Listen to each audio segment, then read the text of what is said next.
All right, so Finkle recommended Mikey and Nicky.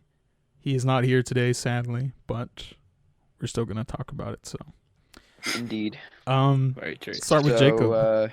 yeah. All right, Mikey and Nicky. So yeah, this is the first film I've given a 10 that we've wrecked, and I love Oh, it a shit. lot. Yeah, I Really? You mean, didn't give Paris Sextus a 10? I gave it a 9, but yeah, Oh, Weak. well, all right. yeah, Weak but sauce. yeah, I feel like we're all gonna say that the performances were great, but like, yeah, genuinely, Peter Falk, John Cassavetes, like they give two of like maybe the best performances, like or some of the best performances like I've ever seen. Like that's just Yeah. you just buy everything that happens. Like you are instantly sucked into like the world of like Mikey and Nicky. Like you really are like sucked into it from the production design, cinematography. I mean, the colors, like everything. You really feel like you're in their world, and it really is what like I think what really like made me give it a 10 because like it's a very entertaining film and I don't really have any issues with it, but I was like sucked in from the second from the very beginning of the film. Like it, yeah, it was awesome. So All right, Seth. It's a pretty great movie. It's obviously the performances are some of the best. I mean, I can say that about Cassavetes. I don't really think Peter Falk's performance was that compelling. I mean, it was great, but it wasn't anything like Yeah. Cassavetes, in my opinion. But yeah, I really liked it. I thought the music was great. It had a sense of tension throughout the whole thing. It was also very bleak towards the end, and I think it does well for what it is. It's really good. Yeah, watch it. Nice. I thought this was a fantastic film. Definitely has that like 70s do-it-yourself quality, especially since like Elaine May had to fight over this movie, and the whole backstory behind that is such a saga and so much to it Yeah. too. We could have like a whole discussion on that, but the film itself, it's a grounded and harsh like character slash actor piece that has influenced like so many modern filmmakers, like the Safdies, Greta Gerwig. Like so many people have gotten several inspirations from this, and it's It wouldn't surprise me. yeah, It's like neo-realism.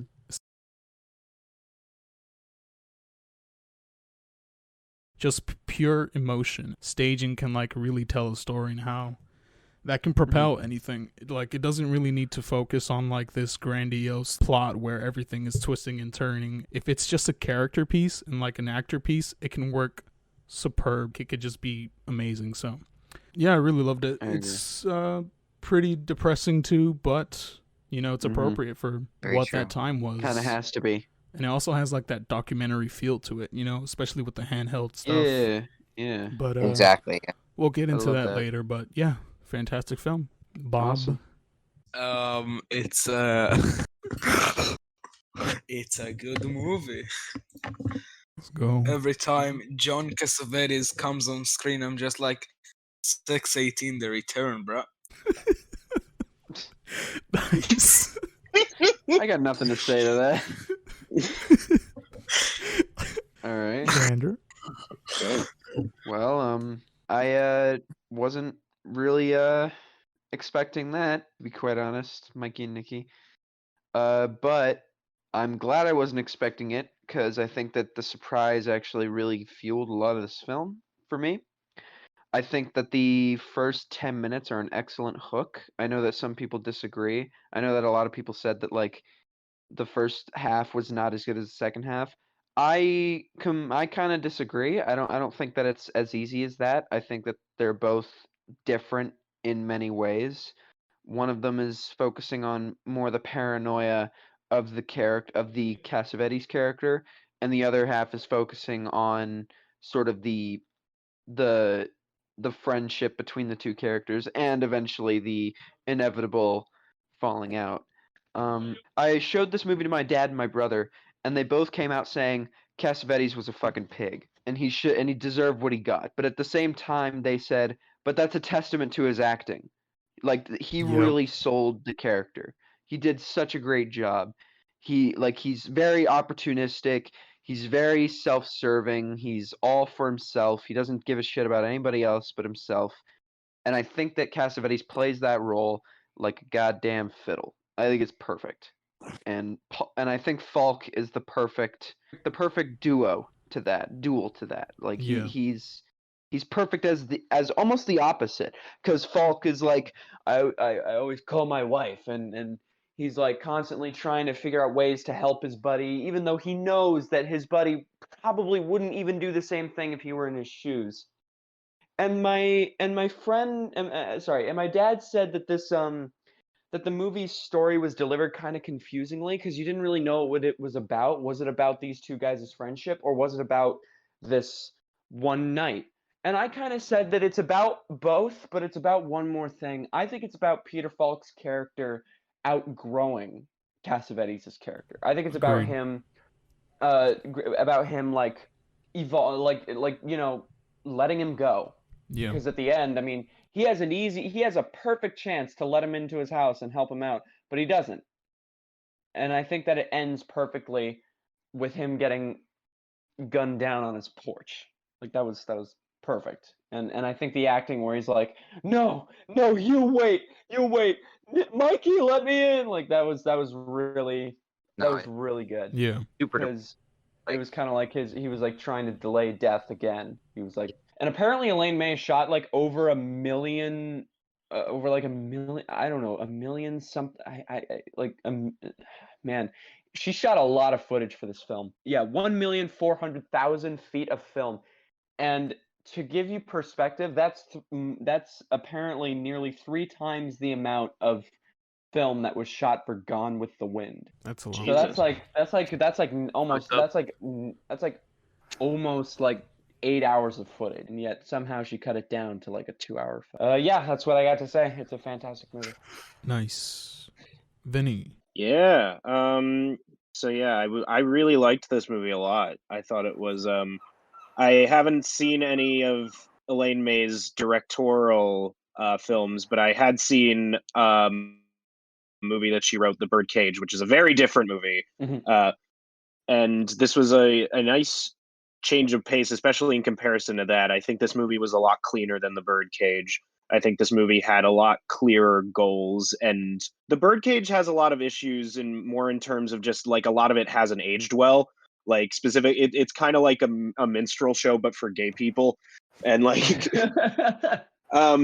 Mikey and Nicky, it has very different goals and ideas where it's more just a dual character study essentially, where it's kind of about these yeah, like you said, Xander, about how it's basically these two friends who are gradually growing apart, and I can tell how often how many different influences came from this film, especially the Safdie brothers. And like one movie that I related it to a lot was actually The Climb from a couple years ago, directed by Yeah. Michelangelo Covino. Great movie, great And movie. Love that. and it reminded me a lot of that, especially in terms of how this relationship was, and like especially in terms of that scene where they're like both like trying to seduce this one girl in the house, and then like after he kisses her, she like gives him a slap and shit, and it's like all very just rough and dirty around the exterior, and it's just a really well put together film. I'd say if there was one issue I take with it,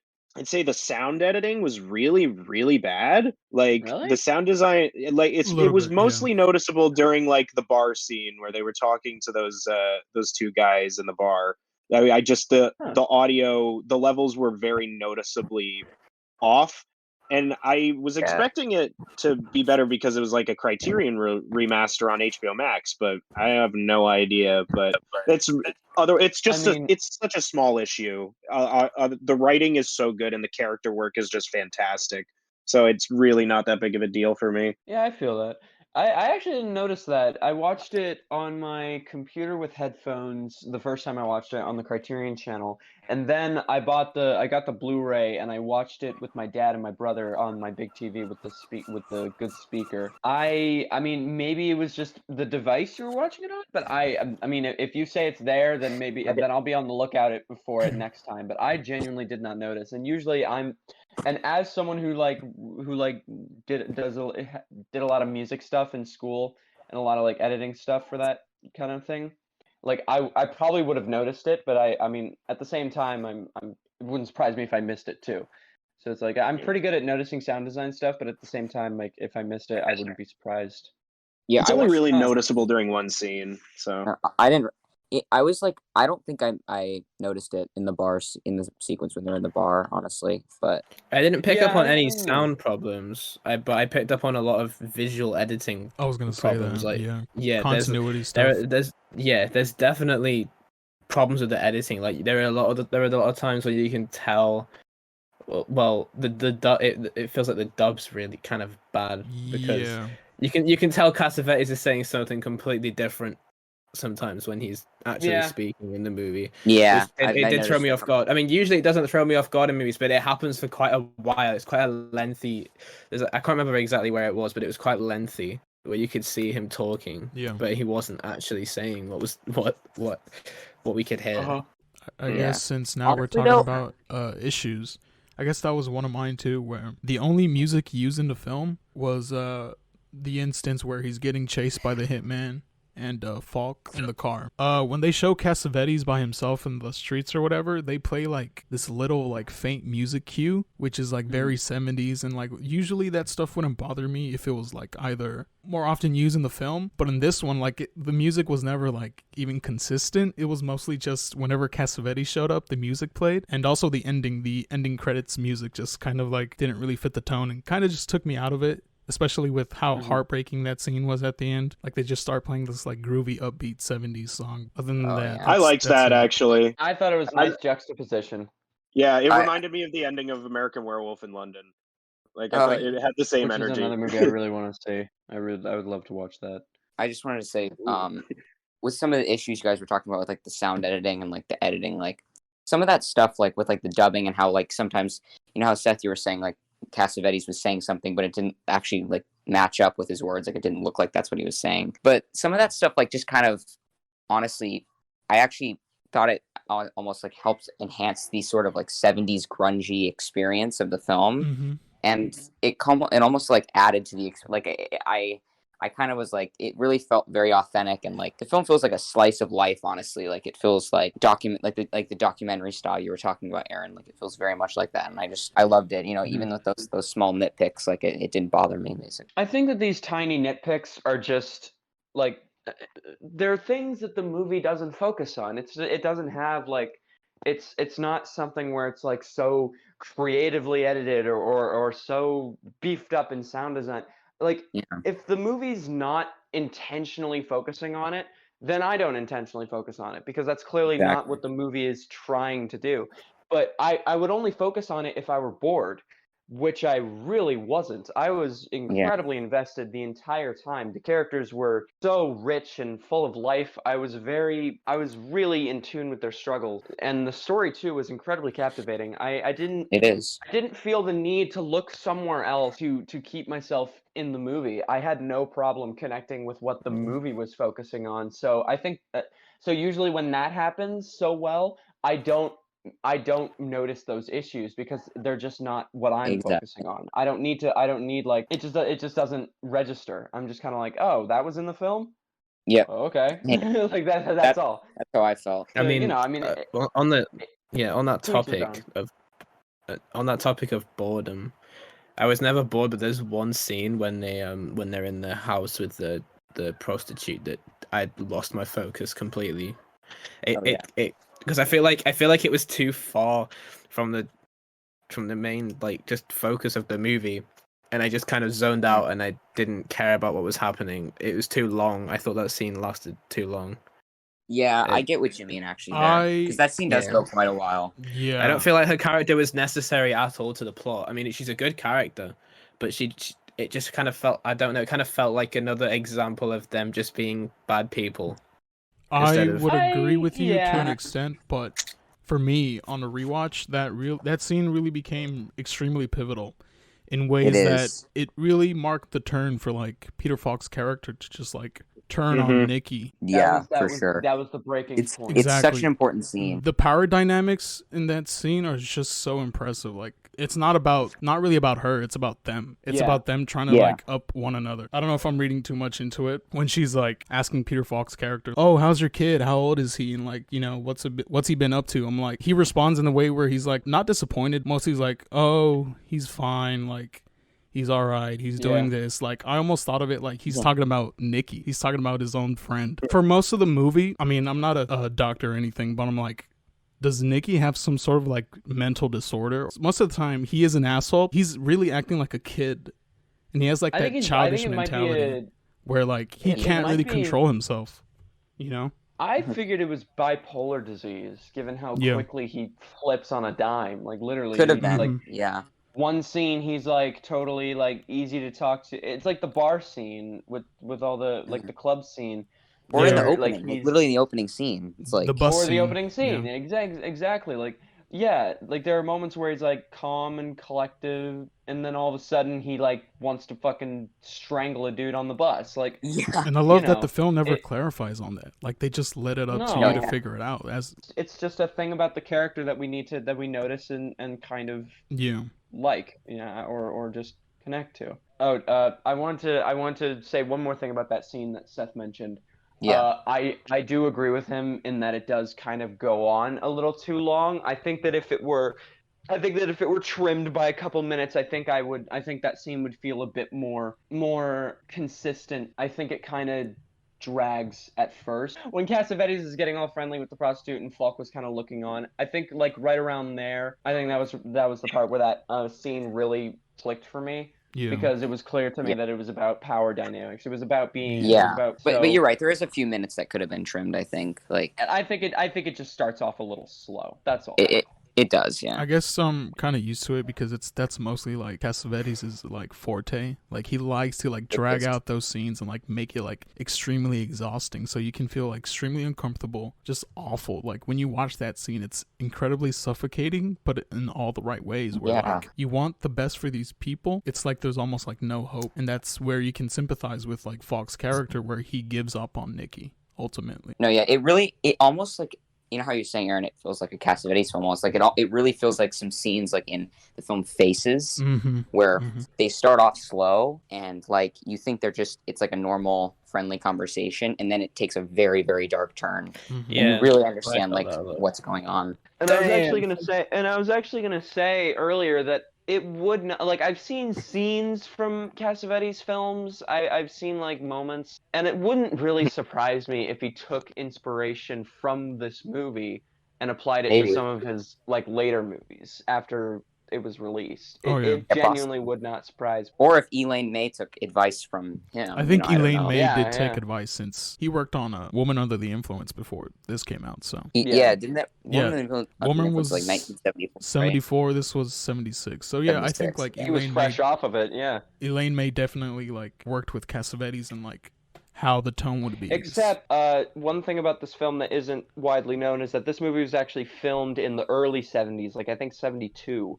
So actually, I don't think he did do that movie yet. He might have done. Well, he might have. I mean, he did work on Faces and all these other ones. yeah, exactly. Yeah, it's like Shadows and Faces, which they all use the same tactics pretty much. Faces and Woman Under the Influence, technically are virtually like really similar in terms of like camera work and stuff. Mikey and Nicky is very similar to Woman Under the Influence in terms of visuals. Like there are even some scenes in Mikey and Nicky where I thought they were using the same sets, but like no,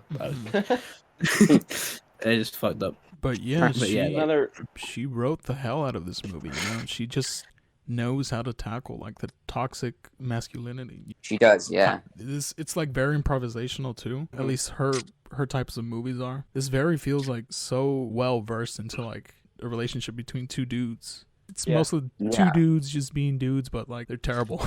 That's what I like about it too. They're not just assholes like as a lot of people claim. Like that's the surface analysis you can take from it. Yeah, like I wanted to talk about that. There's there's obviously so much nuance to it, you know. There's so many reviews though on Letterboxd that just are like, oh, they're assholes. That's it. Like they're like too misogynistic. Like Yeah. Bro, that's what the Yeah. movie's about. Like, that's the whole point. Like, all the reviews are letterboxed are just they're assholes or they're gay. Like, yeah. It's a completely irrelevant argument because It's the same fucking shit that Letterboxd always does. It's a bunch of people trying to be fucking hilarious and failing miserably because their jokes aren't at all original. That's literally their entire fucking thing. I know, you And- think it's a joke, but then they give it like a 5 or a 6, and I'm like, And then that's your other reasoning people for take it? it Or- seriously. Or yeah, and then people take it seriously and say, "Oh my God, you're literally me," and I'm like, "Shut Yeah. the fuck up."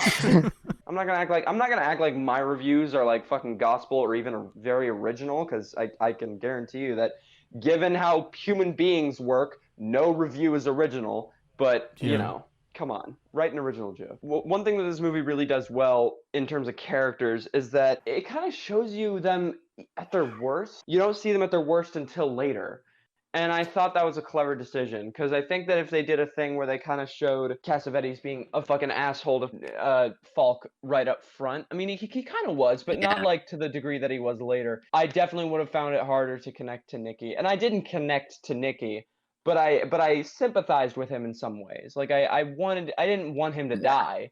It's hard Yeah. for me to wish death on a character.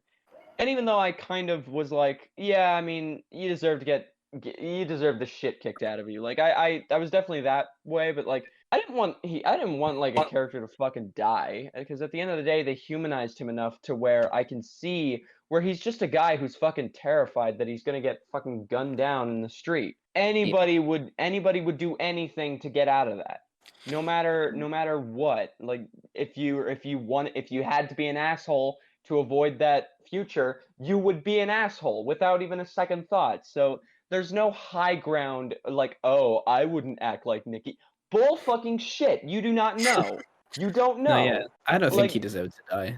Yeah, I don't think he Absolutely It's deserved not to as die either. simple as that. It's not as simple as like, oh, he deserved it. Like, No, what yeah. the, like, you don't know his past. You don't know you don't know any of that shit, because they don't But focus on it. Regardless, I don't even think he was that much of an asshole to deserve death. I mean, I kind of thought Not enough to Like, deserve not really, death. I yeah. mean, I kind of yeah, thought I mean, if I were Mikey Falk, I would have was- punched him in the face, but I wouldn't like. Yeah, I agree with wouldn't Seth. have- Mikey's but kind of Mikey his was own also asshole. more of an asshole because he like Literally. fucking beats some coffee guy up because he wouldn't give him some cream or some He's shit. also Oh, like that- very selfish on his own part. Like, I mean, he did rat out his buddy. yeah. Exactly. So if anything, he deserves death. I wouldn't go that far either, because I mean, at the same time, he's kind of being manipulated by Nicky. It's a real double-edged sword. It's a real double-edged sword, because they're both assholes in many ways, but at the same time, you see their human side, so it's not as simple as, oh, I hope they get what's coming to them. It's just Yeah. not that simple. Here's what's so Yeah. great about it, right? I think It's like I see this movie as a love story between these two guys. Like the fight scene in the street where they're just going at it and like being incredibly stupid to each other. I found that like as a love scene, and where everything has to change for them and everything will be brought down to like just their raw emotions. And when Cassavetes destroys Peter Falk's his watch, and like that whole little symbol of how much it meant to him kind of like puts the whole movie in perspective for me. Humans will do whatever they can to get at you, and sometimes they don't mean it, and sometimes it just depends on the person how the other person will take it. But it's like it offers so much perspective and how we misinterpret each other, how we don't understand each other, and how we argue and like fight over just like stupid shit. But Over also how everything, yeah. difficult it is to understand one another. Like, I'm sure Nicky loves Mikey. I don't think he has any malice towards him. He mostly No. like just No, I don't wants him think to so either. protect him or like be his friend, because he doesn't Like have that- anybody. Like that scene where he's like, where Falk is like, you pass me on the street, you don't even notice me, and he's like, what do you mean, what do you mean, Mikey? Like Mhm. he in that moment he's clearly confused. So it's like he clearly values their friendship in some way. He did call him.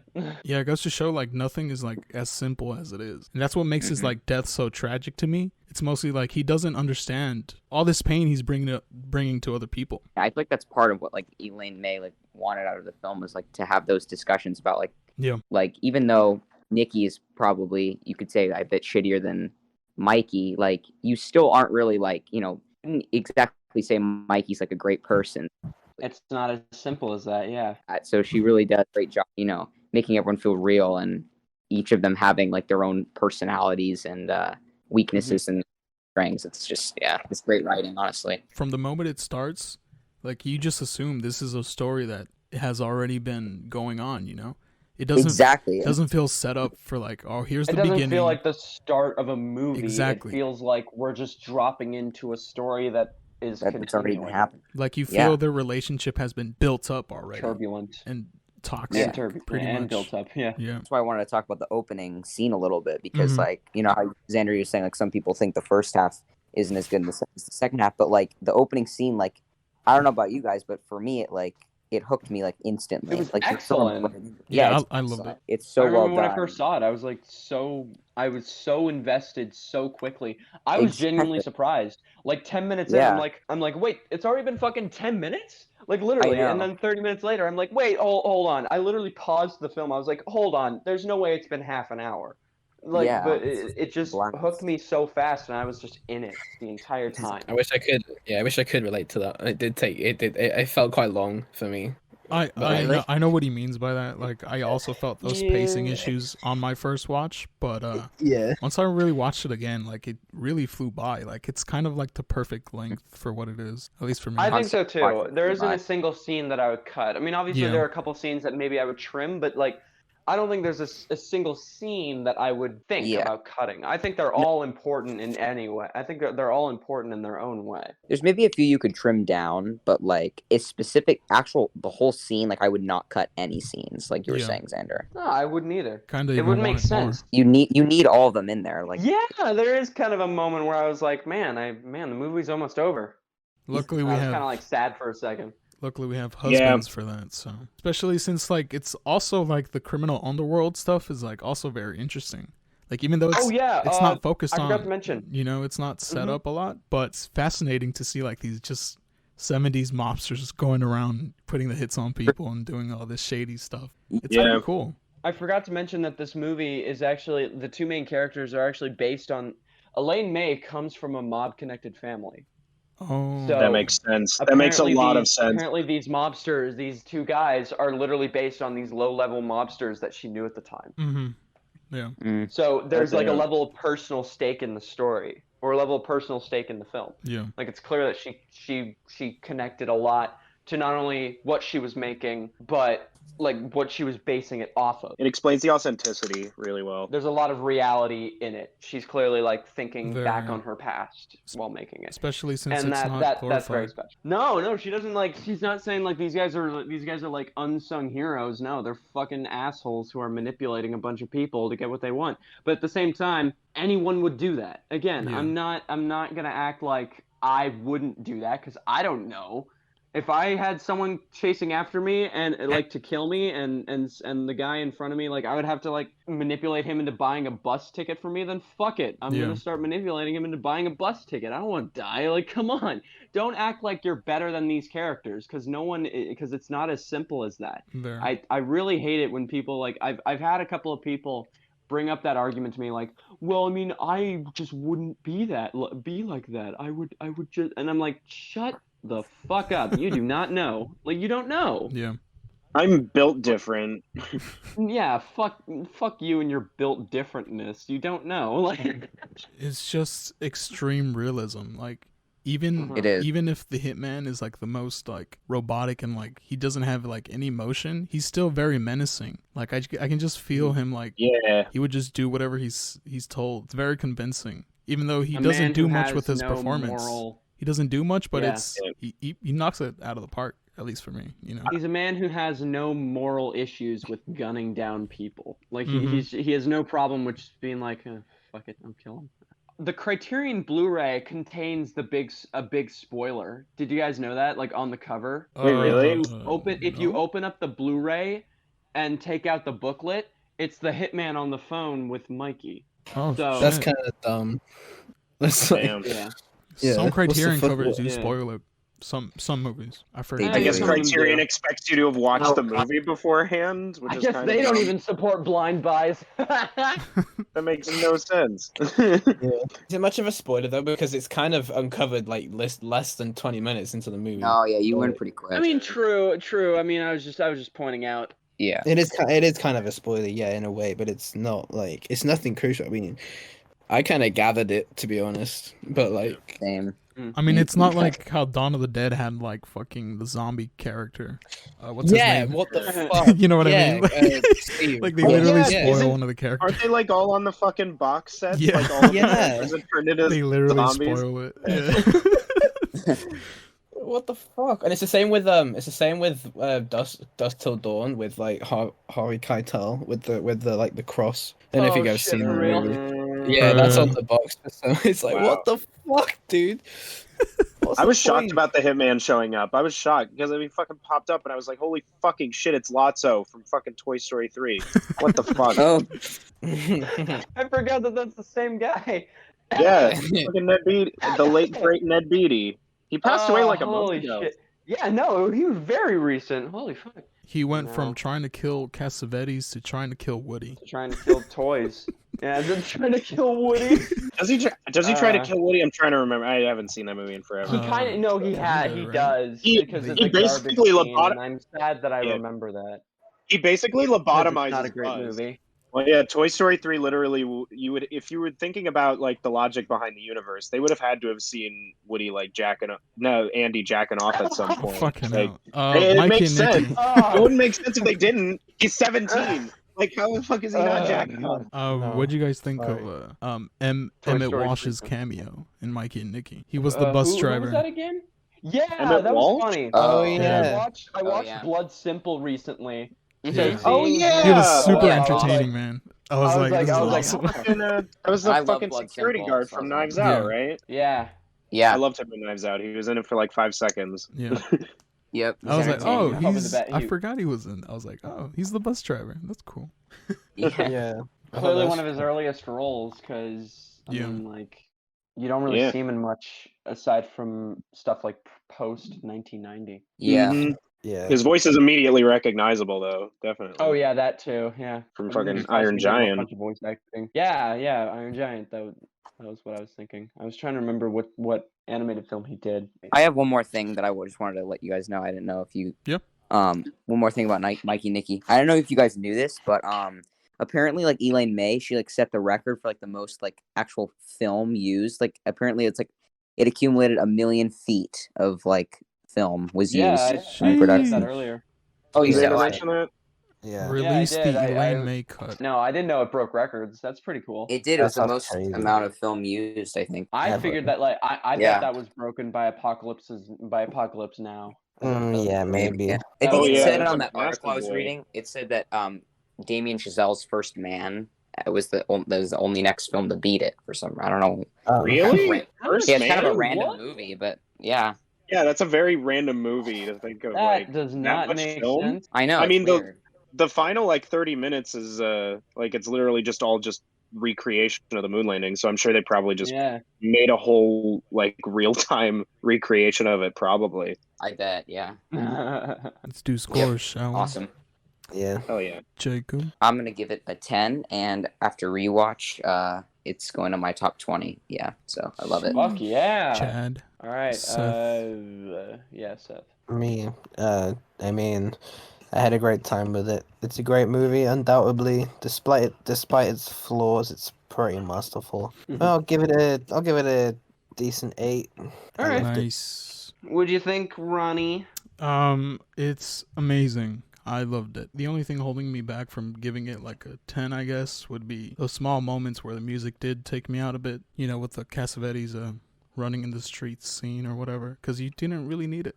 You could have avoided that, but I understand the other editing flaws, like with the continuity, since it is like a Elaine May doing her best in the 70s. But other than that, it's a fantastic movie. There's no bad performances, not even from like extras, especially in the bar scene. You know, they were all pretty good. It's dark, depressing. Don't watch this before bed for sure. Yeah, it'll definitely make it hard to sleep because you'll be pretty sad. And check out other Cassavetes works. If you like this, you'll probably like Husbands, Faces, Woman Under the Influence, which is even more, stressful. But Yep. yeah, this is fantastic. It's one of the best movies. It's probably my favorite Cassavetes performance, better than Rosemary's Baby for sure. Yeah, I agree. I mean, he's great in that, but I just love this. No doubt, but this movie, he actually, Yeah. I think he's given more time to shine. I think in Rosemary's Baby, like, yeah, he's given moments to shine, but he's not really given. Especially how he penultimate looks with his scenes, body, whereas because he in this looks Yeah. Oh, sick. yeah, that too. He looks incredibly Yes. sick in this. He was Yeah.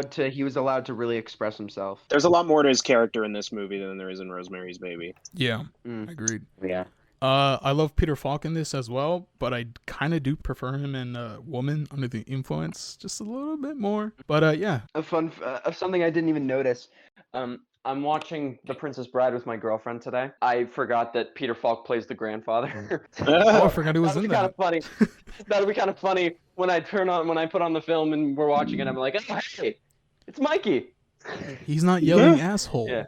Look, it's Mikey all grown up. Anyways, that's Yeah. it. That's all I have to say. It's fantastic. Check it out. Decent and strong 9. Awesome. Bomb. Bob. Okay, so I wouldn't call it like masterful on a filmmaking level, but it's like on an acting level it is. It has like amazing performances from John Cassavetes and Peter Falk, and like it's very touching. I don't really have much to say, but yeah, 8. Nice. Yeesh. Xander. Yeah, I really don't have much to say, aside from the fact that I do think that it is a masterpiece. And yeah, I guess Bob does have a point. It's not really masterclass in like the filmmaking.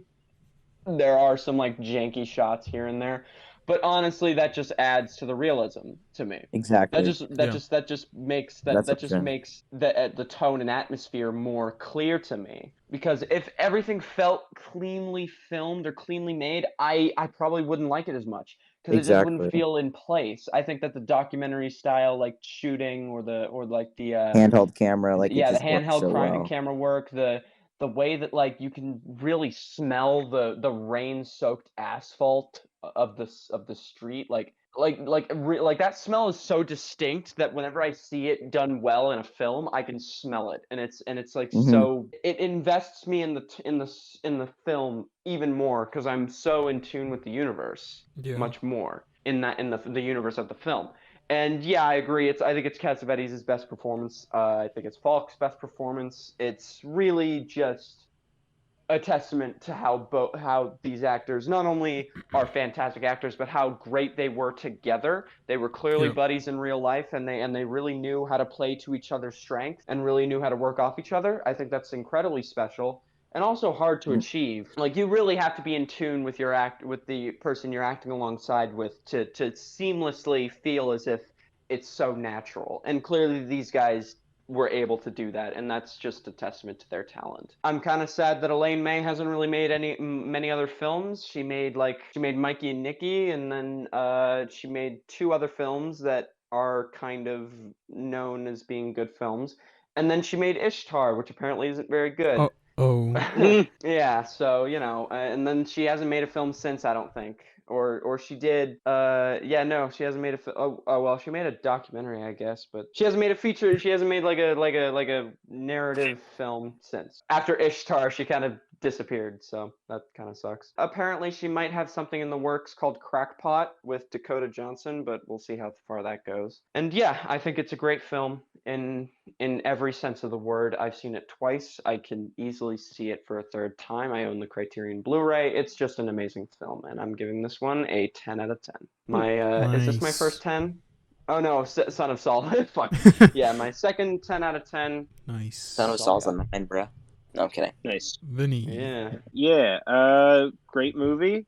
Obviously, I'm gonna be a little repetitive with everybody else. Obviously, the filmmaking isn't what I would particularly call super well put together, but at the end of the day, that's not really what the movie's about. The visuals in the filmmaking have definitely aged, but the writing is timeless, and the characters are so well put together that I just think it doesn't really matter as much, because at the end of the day, the script is just so well put together. So Yeah. 8 out of 10. Strong 8. Nice. All right, The next so rec. the next rec will be from Grub, Mr. Big Mac over here. He's recommending Bound from The Wachowski sisters. Yes. Hell yeah, based. This was their first film, 1992, I think. 96, yeah, 1996. Bound. How was I so off? The Wachowskis. Yeah, check it out before the next episode. All right, everybody. Thanks for watching.